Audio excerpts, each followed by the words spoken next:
In today's video, we will be enjoying a war adventure film, entitled Sniper. The White Raven. There will be spoilers ahead. Chill out and enjoy.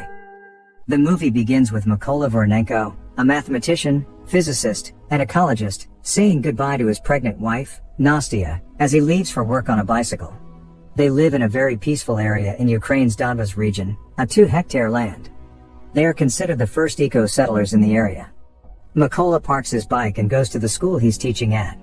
Inside, he can see from the news that special forces killed 100 protesters in Kyiv, Ukraine's capital city. He also finds out that their president fled to Russia as Russia is on the verge of invading Ukraine. While teaching physics, Mykola does his best to share his knowledge and educate his students. One student named Ivan displays no sign of interest in learning. Instead, he keeps antagonizing the teacher every chance he gets. When the class ends, Ivan approaches the teacher and tells him to get out as he is a stranger there. On another regular bike ride to work, Mykola comes across armed men near his land. He does not think much of it and proceeds to report for work. As usual, he parks his bike and gets inside the school. He is surprised that the place is empty and he's the only teacher there. He can see from the news that chaos is taking place all over as Russian forces continue to invade the neighboring areas. He immediately grabs his bike and goes back home. His wife is alone, and the thought of the armed men he saw earlier bothers him. He is not wrong. From a distance, he can see his wife being beaten. He goes to help but ends up getting hit with the back of a gun. He begs that they don't hurt her as she's pregnant, but they refuse to listen. One Russian soldier goes inside their house and burns it. When the two Russians are about to leave, Nastya grabs a stone to retaliate. She is then gunned down and dies in front of Mykola. Moments later, two Ukrainians, members of the Ukrainian militia, help Mykola dig a grave for his wife while he returns to their burnt house. He can retrieve the wooden crucifix his wife made for him. Mykola buries his wife with a broken heart and then decides to go with the Ukrainians, uncertain what he'll do next. He joins the Ukrainian militia on their way to their camp. The leader does not trust him, thinking that he can be a spy. He expresses his intention to join them and drive the Russians out of their country. He is then given a chance to train with them, but being a pacifist, he has little knowledge about guns and is having a hard time with the training. A woman shows him how to disassemble and assemble a gun. He is determined to learn. One night while doing some physical conditioning, Mykola assures his officer that he is no longer a pacifist. He also prefers the codename the Raven. He is reminded that codenames are earned. The training is new and challenging for him, but he is committed to equipping himself with all the knowledge and skills in order to take revenge. The trainees are told that there are not enough snipers at the front. When asked who wants to volunteer to be trained, only very few show interest. Mykola stands up and expresses his desire to step up to the challenge. The officer asks him to sit down as he can't even disassemble and assemble a gun in time. Mykola asks that he is given a chance to prove that he can. He assures the officer that he can finish it in 20 seconds. An AK-47 is laid on the table by the officer. To the surprise of everyone, Mykola blindfolds himself and starts to disassemble the gun. He then assembles the parts back smoothly. The time is just 18 seconds. Instead of laughter, he gains applause this time. Mykola is now admitted to being trained as a sniper. During training, Mykola is surprised to receive a different gun from the rest of the trainees. He refuses to leave as he finds it unfair not to get the same weapon. He demands to also get an SVD-63, a semi-automatic designated marksman rifle, the same rifle that the other trainees get. This does not sit well with the personnel in charge. Mykola has no other choice than to embrace what he has. The trainees are told to remain invisible under any circumstances.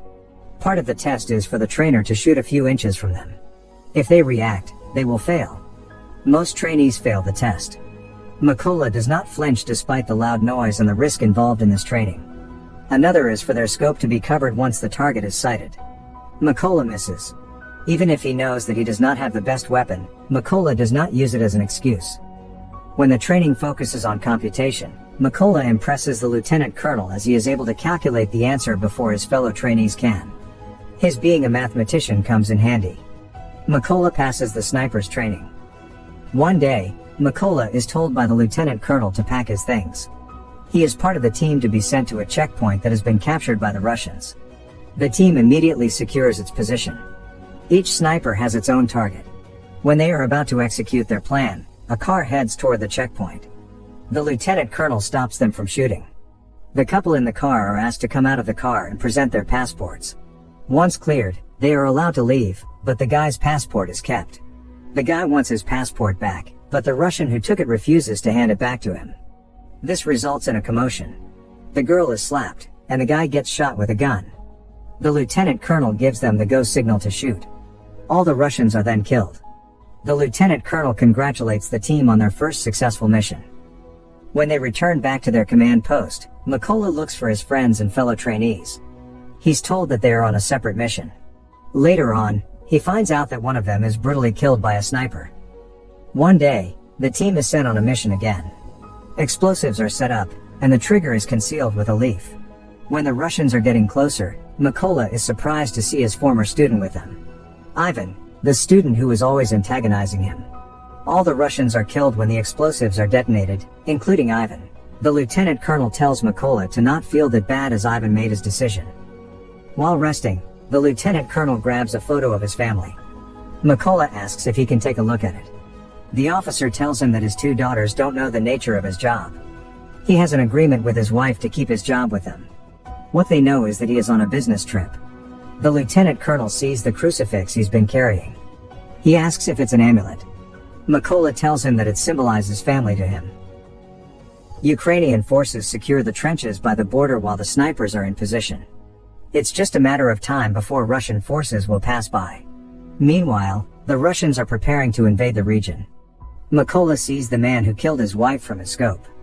He asks for permission from the lieutenant colonel to shoot. He is told to stand down. Mykola asks for permission again as he has a perfect shot. He is too eager to go for it at this point. The request is turned down, but Mykola can't afford to miss this opportunity. He squeezes the trigger and hits the Russian in the neck. The Russian is killed.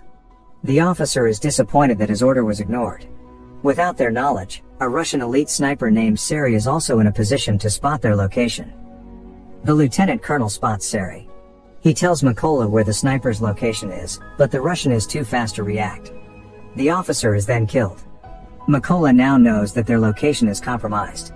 He puts the officer's dead body on his back as he braves the onslaught of the Russians. He finds a trench and covers it for safety. He manages to make it out alive, but the officer is not as lucky. He feels a tremendous amount of guilt for the death of the officer who always believed in him and who gave him the chance to serve. His emotions got the better of him when he went for the kill despite being asked not to. The only way to avenge his death is to trace the sniper who killed him. Mykola goes on a mission alone. He spots two snipers and can eliminate them, but not without getting hit in the arm. While resting, Mykola receives a call from the brigadier general and informs him about the Russian sniper, but he can't give the details for now. He wants to fill Mykola in once they meet. Mykola packs his gear and heads toward the location.